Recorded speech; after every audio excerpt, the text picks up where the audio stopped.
መልእክት እንዲያስተላልፉልን በክብር ጋብዛለሁ።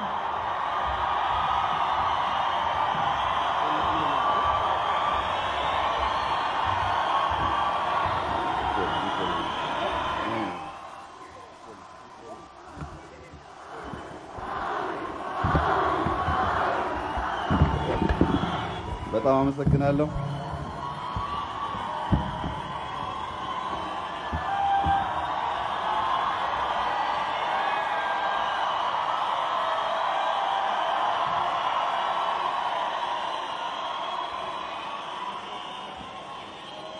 ሁሉም የኢትዮጵያ ዜጎች እንደናንተ ፈንድቀው ተደስተው የምናይበት ዘመን ይመጣል።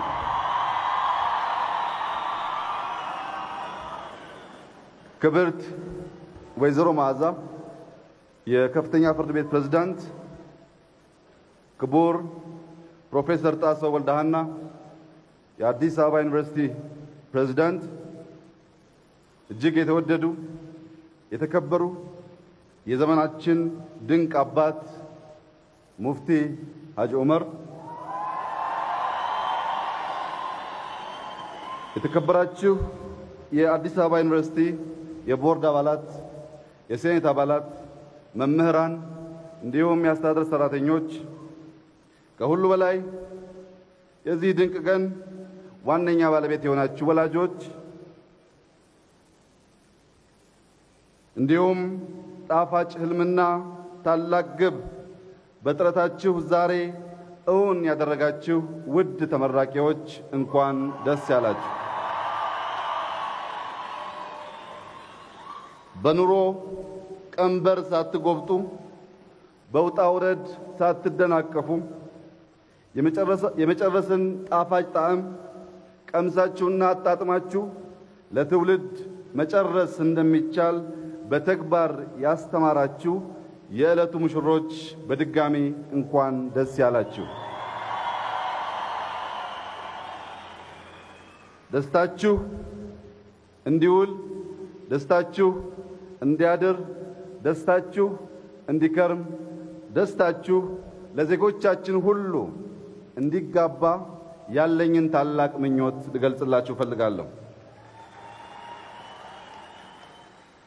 ትልቁ የእውቀት መሸመቻ ምኩራብ ዩኒቨርሲቲ ቢሆንም የሰው ልጅ ሁሌም እንደ አዲስ በየዕለቱ ከበላይና ከበታቹ ከተፈጥሮ እንደተማረ የትምህርትን መጨረሻ ሳያይ ይዘልቃል።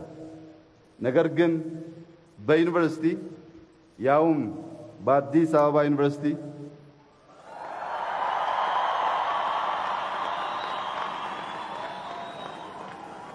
መመረቅ ያለውን ክብር ከጥቂት ዓመታት በፊት ቀምሼ ስለማቀው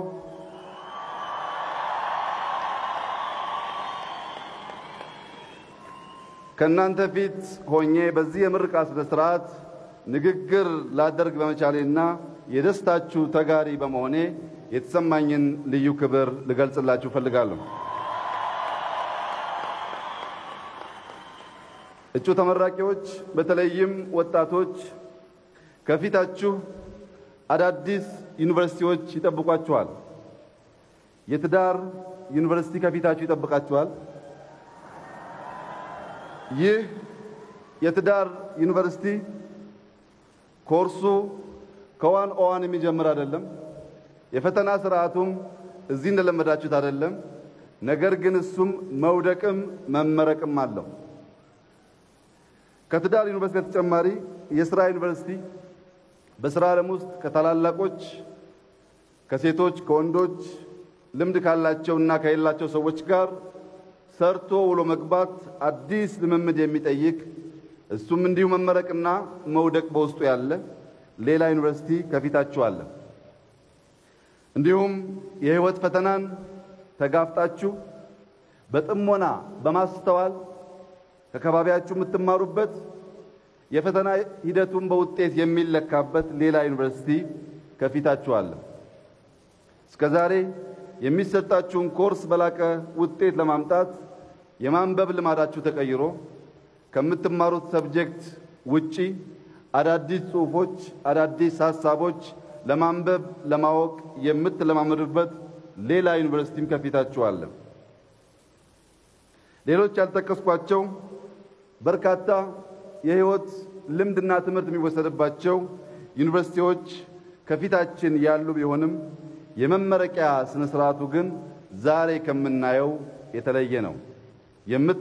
የምትለብሱት ጋውን፣ አቀማመጣችሁ፣ የዲፓርትመንቶች ፉክክር እንዲሁም የላቀ ጥረትና ውጤት ያመጡ ሰዎች የመጨረሻውን የደስታ ጽዋ የሚቀምሱበት ይህ የምርቃት ስነ ስርዓት ከሁሉም የተለየ የሚያደርገው በዩኒቨርሲቲ በመሆኑና በአንድ ጊዜ 9000 ሰዎች የሚመረቁበት መሆኑም ጭምር ነው። ይህ ምርቃት የተለየ የሚያደርገው በዩኒቨርሲቲ መማራችሁ ሲሆን ዩኒቨርሲቲ ማለት ምን ማለት ነው የሚለውን ማንሳት ጠቃሚ ይሆናል። ዩኒቨርሲቲ ማለት በላቲን ቋንቋ የተሟላ ማለት ነው። አንድ ሰው ወደ ሙላት የሚያድግበት ተቋም ማለት ነው። ወደ ሙላት ለማደግ ማወዳደር የግድ ነው። ወደ ሙላት ለማደግ ማነጻጸር ይጠይቃል። ወደ ሙላት ለማደግ ማስተያየት፣ ማገናዘብ፣ አመዛዝኖም የጎደለ ለይቶ አክሎ መሙላት ይጠይቃል። በዩኒቨርሲቲ ውስጥ አንድ የምትወዱትን ሰው ትምህርት ተምሮ መመረቅ አይቻልም። የአንድ ሰው መጽሐፍ አንብቦም ፕሮጀክት መጻፍ አይቻልም።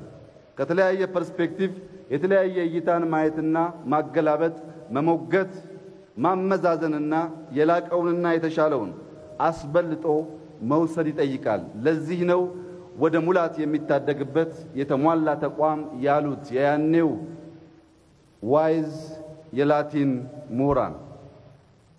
እንዲሁም ግራጁዌሽን ማለት